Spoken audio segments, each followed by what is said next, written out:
Hari ini saya nak sembang berkenaan dengan PS5 dan juga Xbox Series X yang akan dikeluarkan pada Holiday 2020 sekiranya wabak tak kacau lah release date asal. Right, so first things first, kita tengok dulu specs antara dua buah konsol ini. Sudut yang pertama yang kita tengok adalah processor ataupun CPU lah. So both konsol ni AMD dah provide tetapi menggunakan architecture daripada Zen 2 yang diperkenalkan pada Ryzen series dekat arena PC. So bila Ryzen dah keluar dekat PC, so kita nampak lah massive boost in terms of multitasking punya calculation yang komputer tu nak buat. So sekarang ni dah sampai ke dalam home console. Dan clock kepada PS5 ni lebih kurang 3.5 GHz dan Xbox Series X lebih kurang 3.8 GHz lah. Dan GPU pula dua-dua pakai AMD juga, architecture daripada RDNA 2 pun sama juga, teknologi baru 7nm transistor, dan kedua-dua ada kebolehan untuk buat ray tracing secara hardware yang kita saksikan pada Nvidia sebelum ni lah. Dan PS5 ni lebih kurang teraflop dia 10.28 dan teraflop pada Xbox Series X adalah 12 teraflop. So clearly memang Xbox Series X memang menang.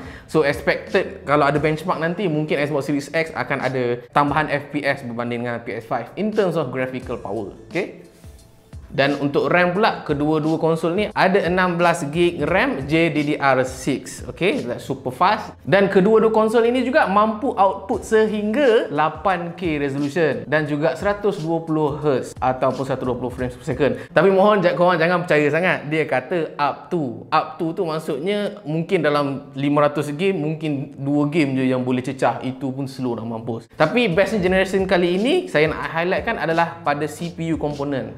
Sebab kalau kita tengok pada generasi ke-8 which is PS4, Xbox One, graphical power sangat-sangat okey. Cumanya dia jadi bottleneck ataupun performance dia kurang disebabkan CPU which is AMD juga provide. Codename dia adalah AMD Jaguar. Yang mana kita dapat saksikan most of games yang dah release, saya rasa lebih kurang 70% of them tak capai pun spek 60 FPS. Yang mana semuanya majority adalah 30 FPS. Kalau kita tengok Assassin's Creed Unity ke Odyssey ke, exception kepada game-game macam Call of Duty. Call of Duty memang 60 frames punya game, tapi yang lain-lain semua 30Hz. Kita boleh tengok Sekiro, Final Fantasy dan sebagainya lah. Okay, so bila ada kedatangan CPU yang baru daripada AMD ni, kalau tak dapat 4K resolution pun kita akan dapat at least 60 FPS. Tak kisahlah resolution mungkin kurang sikit ke 1440p ke, tak kisah. Janji dapat 60Hz. Kalau bincang berkenaan dengan graphical power, dua-dua memang cukup-cukup power. Tapi untuk PS5 dia boleh naikkan sehingga 2.2 GHz dengan cara orang kata apa, certain area kan dalam game kan. Contoh, game ni memerlukan graphical power yang tinggi, so dia akan kurangkan wattage kepada CPU, dinaikkan wattage kepada graphical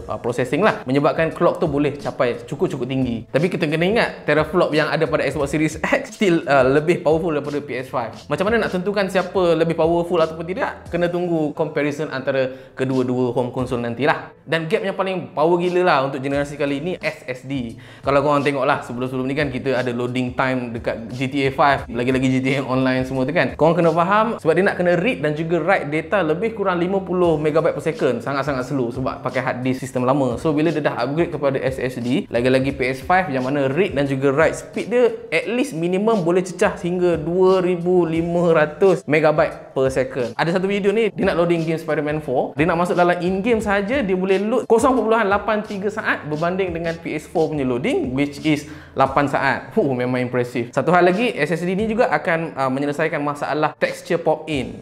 Dalam game Spider-Man tu juga, kalau kita macam swing terlalu laju, kita dapati game tu macam tengah load building tu, building ni, semua menyebabkan starter yang sangat-sangat tinggi. So bila adanya SSD which is write dan read dia agak laju, ianya akan menyelesaikan masalah starter. Okay, untuk SSD dekat Xbox Series X, dia punya cepat tu nak cakap, korang boleh pause game A sekejap, kemudian pergi kepada game B, lepas tu main kejap, tiba-tiba korang nak patah balik kepada game A tadi kan. So kita patah balik dan kita boleh buka kepada last game yang kita main. Bermaksudnya kita tak perlu boot semula game tu.